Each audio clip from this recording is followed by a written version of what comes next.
BCB সভাপতি আশা জাগালেও দলে যে সাকিব থাকবে না এটা আগে থেকেই ছিল অনুমেয়। সেই সাথে এবার স্কোয়াডে দেখা যাবে না কাপ্তান নাজমুল হোসেন শান্তকে। তাই টেস্টের পর এবার ওয়ানডে সিরিজেও দলকে নেতৃত্ব দেবেন মেহেদী হাসান মিরাজ। প্রায় 1 বছর পর দলে ফিরলেন আফিফ হোসেন। এছাড়াও দলে আছেন এখনও কোনো ওয়ানডে ম্যাচ না খেলা পারভেজ ইমন।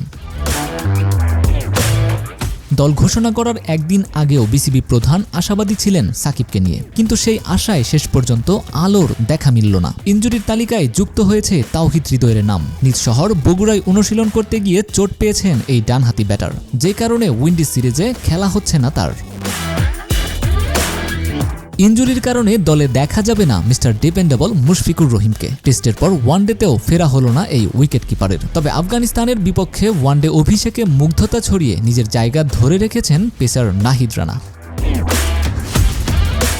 আফগানিস্তান সিরিজের স্কোয়াডে থাকা জাকির হাসান থাকছেন না এবারের উইন্ডিজ সিরিজে। মূলত পারফরম্যান্সের কারণেই বাদ পড়েছেন তিনি। এছাড়া ব্যক্তিগত কারণেই সিরিজে নেই কাটার মাস্টার মুস্তাফিজুর রহমান। সিনিয়ররা না থাকায় প্রথমবার সুযোগ পেয়েছেন পারভেজ হোসেন ইমন।